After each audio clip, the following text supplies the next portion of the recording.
সম্মানিত সুধীবৃন্দ, আমরা এখন এখানে যে জিনিসটি দেখতে পাচ্ছি, যে গাছগুলো দেখতে পাচ্ছি, সেগুলোকে বলা হয় কাওন। কাওন একসময় বাংলাদেশে অভাবগ্রস্ত মানুষের পরিবারের খাদ্যের উপকরণ হিসেবে বিবেচ্য ছিল।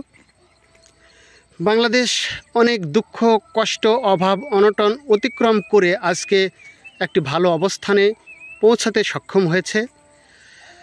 তবে এই ভালো অবস্থানে পৌঁছানোর পথ পরিক্রমা একেবারেই সহজ ছিল না। যে কারণে এই কাওনের ভিডিওটি উপস্থাপন করতে এসেছি তা হলো, এই কাওনের ভাত একসময় বাঙালির ক্ষুধা নিবারণের মাধ্যম ছিল বা উপকরণ ছিল। এখানে যে ছোট ছোট বীজের মতো দানা দেখা যাচ্ছে, এর মধ্যে অত্যন্ত ক্ষুদ্র আকারের দানা পাওয়া যায়।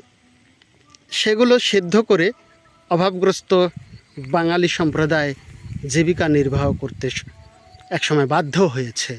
বিশেষ করে 1971 সালে মুক্তিযুদ্ধের পর অভাবগ্রস্ত বাঙালি তাদের খাদ্যের যে ভাতের চাহিদা পূরণ করতে ব্যর্থ হয়ে এই কাওন দিয়ে ভাত রান্না করে খেয়ে জীবন অতিক্রান্ত করেছে।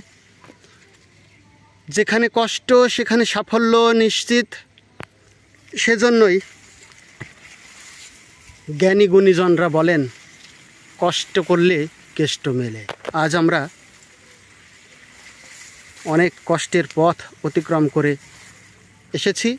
কাওন বর্তমানে প্রায় বিলুপ্তির পথে হলেও বর্তমানে অল্প কিছু জায়গাতে কাওনের আবাদ হয়। একেবারে